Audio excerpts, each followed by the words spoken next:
could be with you all day and night, but I got my friends. 안녕하세요, 불전체입니다.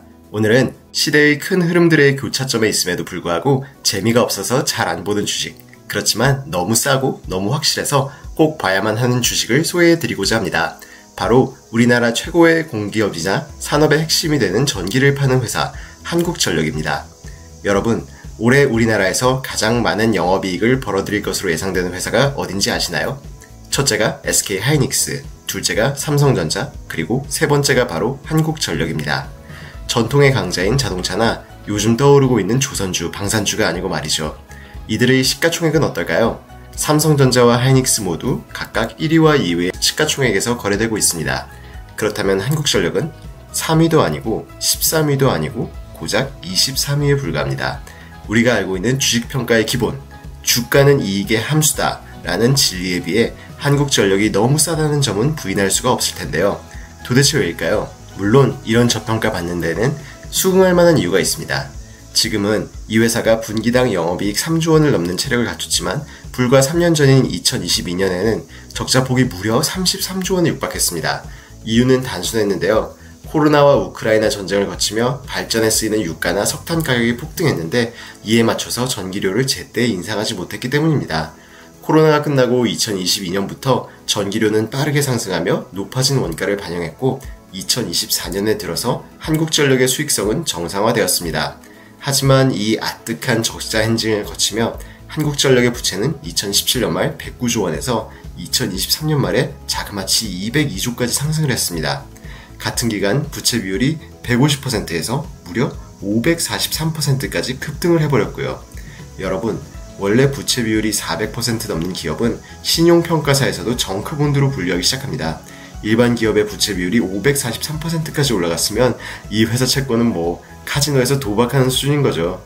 한국전력은 공기업이라서 사실상 국채 수준의 신용도를 갖고는 있지만 매년 이자를 5조 원 가까이 내는 상황이라 저평가를 받을 수밖에 없습니다. 그리고 더 큰 저평가 요인은 이런 엄청난 적자를 야기한 정부 규제에 대한 시장의 안 좋은 인식인 거죠. 지금은 대한민국에서 세 번째로 많은 이익을 내고 있지만 불과 2년 전에 나쁜 기억이 아직 남아있다고 봐야 되겠습니다. 자, 한국전력의 주식으로서의 매력은 이러한 시장의 회의적인 분위기에서부터 시작합니다. 저는 한국전력이 다시 과거처럼 수익성이 악화될 가능성은 거의 없다고 믿습니다. 우선 포퓰리즘의 성격을 띤 전기요금 정책 기조는 민주당 집권 시만 놓고 봐도 문재인 대통령이 유일했습니다. 이전 노무현 정부 때 전기요금은 2003년에서 2007년까지 약 20% 인상되었고요. 그 이전 김대중 정부 때는 IMF 사태 직후임에도 불구하고 1998년에서 1999년까지 전기요금이 10% 넘게 인상되었습니다. 이재명 정부가 민주당 정권을 계승하지만 친문과는 좀 다른 실용주의적 좌파로 분류되기도 하죠. 한국전력의 현재 재무구조 또한 수익성 복원을 추구할 수밖에 없습니다. 실제로 이재명 정부는 출범 직후 전기요금 구조 개편 유지와 재정 건전성의 병행 입장을 밝히기도 했고요. 그리고 무엇보다 비정상적인 전력 요금 압박은 현 정부가 추진 중인 자본시장 체질 개선을 통한 증시 부양과 상반되는 과정입니다. 이제부터 자본시장 체질 개선에 대한 얘기를 시작으로 한국전력의 주식이 왜 보다 더 부각될 수 있다고 보는지를 말씀드려 보겠습니다. 여러분도 아시다시피 현 정부는 상법상 주주 충실 의무와 주주 환원 강화를 핵심 공약으로 내세웠습니다. 최근 화제가 되었던 상법 개정으로 회사 내 이사들의 충실 의무 대상이 이번에 주주들로까지 확대가 되었죠. 우리가 흔히들 코리아 디스카운트의 원인이라고 불렸던 행태들 있잖아요. 대표적으로 핵심 사업의 중복 재상장이나 이해가 안 되는 인수합병, 사내에 현금을 산더미처럼 쌓아놓고 배당을 하지 않는 이런 주주 가치를 망가뜨리는 이사회의 결정 사항들에 대해서 주주들이 시정 요구를 할 수 있는 법적인 토대를 만들어준 것입니다. 상장 공기업에도 주주 환원 강화, 집중투표제, 전자주주총회, 감사위원 분리제도 같은 개편을 추진 중이죠. 이게 모두 새 정부 출범 후 한 달 만에 속도감 있게 진행되는 일입니다. 그냥 진심이란 거예요. 공기업 이사회가 공익을 이유로 배당을 회피할 경우 주주로부터 배임 소송이 제기될 가능성이 높아졌습니다. 당연히 한국전력의 이사회는 향후 주주가치 제고를 위한 배당 정책을 적극적으로 고려해야 합니다. 이건 정치적 논리로도 해석이 가능한데요. 한국전력의 지분은 대한민국 정부가 51%를 소유하지만 소액 주주도 55만 명이나 됩니다. 상당히 많아요. 한 가지 또 생각해 볼 만한 점은 한국전력의 이익 확대가 정부의 재정 지출 재원 확보에도 도움이 된다는 겁니다. 한국전력이 올해 이익의 25%만 배당하더라도 대한민국 정부는 배당금으로 1조 원의 재정 재원을 확보하게 됩니다. 민주당의 재정 확장적인 정책 기조에서 이런 공기업 배당은 든든한 보탬이 될 수 있습니다. 자, 그럼 한국전력의 배당이 얼마나 올라갈 수 있을까요? 우리는 기업의 순이익에서 몇 퍼센트를 배당하는지를 배당 성향이라고 부르죠. 한국전력의 2024년 배당 성향은 16%였고 주당 배당금은 213원이었습니다. 주가 대비 배당 수익률은 1%였죠. 우리나라 국채이자율이 2.8% 정도 되니까 채권보다 배당률이 낮았습니다. 그런데 우리는 앞서 얘기한 배당 성향에 주목해야 합니다. 왜냐하면 한국전력의 이익은 사실상 올해부터 정상화가 됐고 배당 성향이 작년과 같은 16%로 유지만 되어도 주당 배당금 2,000원, 월요일 종가 36,150원 대비 5.6%의 배당 수익률이네요. 국채 2배입니다. 근데 이게 끝이 아닙니다. 기획재정부가 발표한 중기 배당 계약을 보면 한국전력을 포함한 정부 출자기관들의 5년간 배당 성향 목표를 무려 40%로 설정했습니다. 이건 단순한 권고가 아니라 실제로 공공기관 경영평가, 인센티브, 페널티 체계와 연동되어 시행되고 있습니다. 한국전력이 배당 성향을 20%로 조금만 올려도 배당 수익률은 7%가 되고 중장기적으로 30%로 올리면 배당 수익률은 무려 10%가 넘습니다. 이렇게 한국전력의 배당 성향이 상승할 여지는 충분하지만 막대한 부채 부담 완화가 선행되어야 하기 때문에 배당 성향은 중장기적으로 단계 상향될 가능성이 더 높다고 저는 생각합니다. 그런데 사실 이게 주가에도 좋습니다. 당장 올해 말 배당 수익률 10%를 찍어주기보다는 2년, 3년에 걸쳐 꾸준하고 안정적인 성장을 보여주는 것을 외국인 투자자들은 선호하니까요. 그런데 과연 안정적이기만 할까요? 저는 또 다른 시대의 흐름이 한국전력의 성장성을 부각시켜 줄 수도 있다고 보고 있습니다. 바로 전 세계적인 전력 수요의 급등과 이에 따른 발전, 송배전 같은 설비 확충에 대한 필요성이 대두되고 있다는 점입니다. 국제에너지기구인 IEA에 따르면 전 세계 전력 수요는 1990년에서 2010년까지 연평균 약 4%의 성장률을 보이다가 2010년대에 들어서 3% 밑으로 낮아졌습니다. 그러다가 AI나 전기차 같은 새로운 수요처가 발생하며 2024년부터 27년까지 전력 수요 성장률은 다시 4.3%까지 치솟을 것으로 전망되는데요. AI 가속화, 자율주행, 휴머노이드, 기후변화 등으로 전기 수요 성장률은 예상을 계속해서 앞서갈 가능성이 아주 높습니다.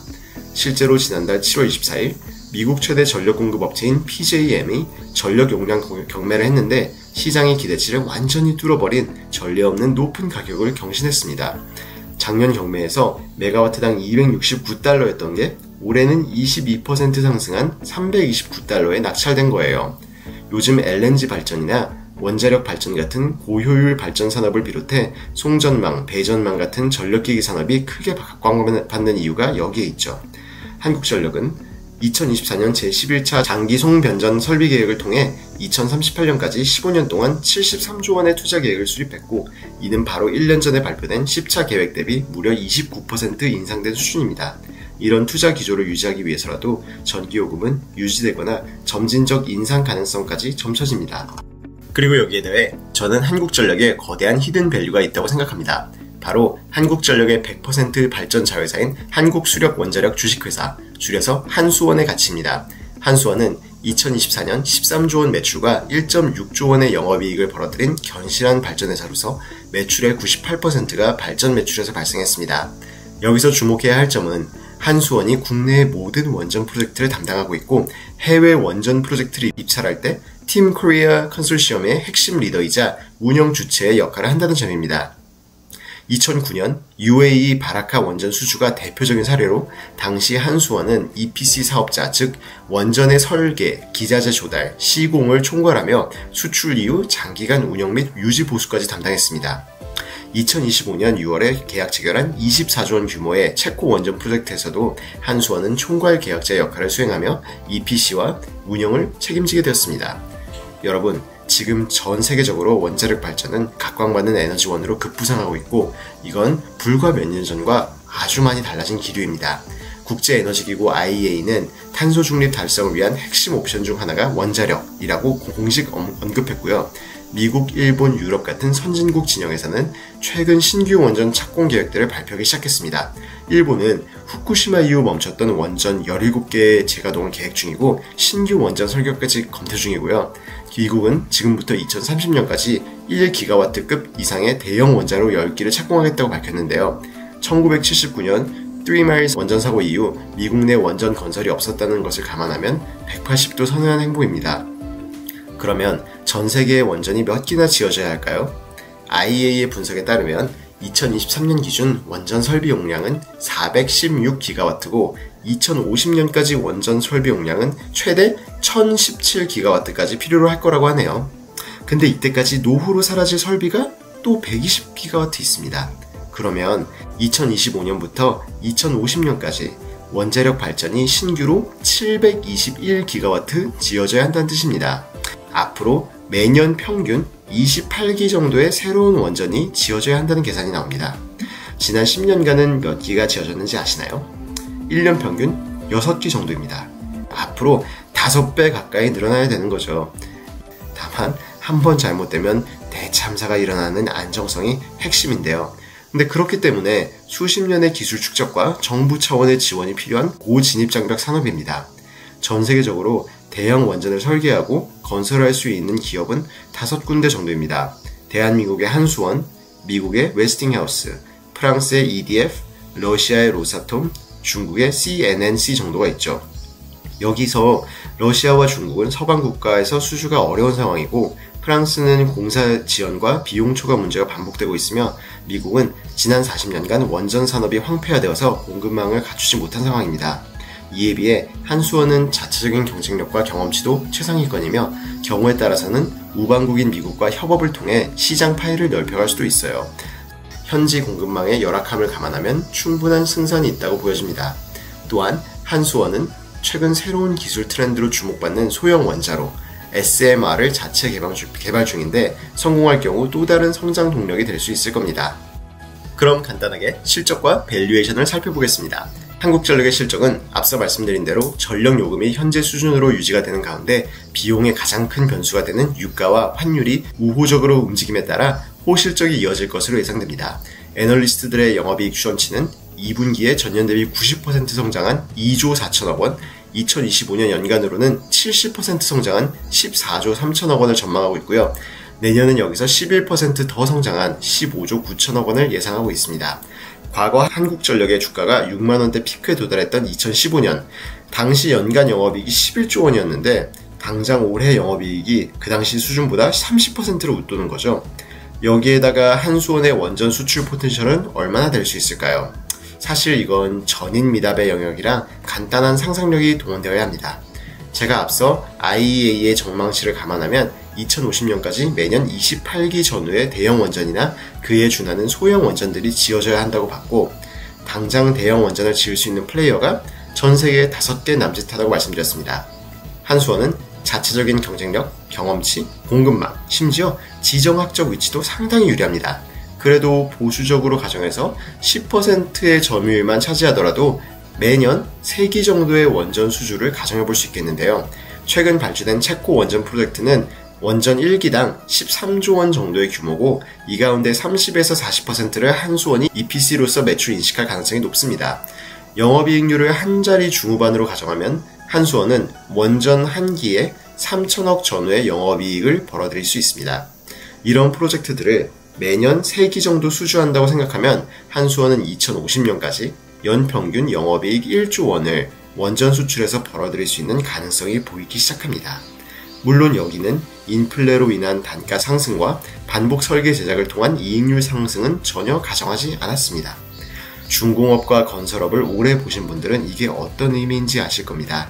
예를 들어 조선사의 영업이익률이 다운사이클 때 적자에서 한 자리 초반을 전전하다가 슈퍼사이클에 최근 진입하면서 2자리를 훌쩍 넘기는 모습을 보이는 것과 같습니다.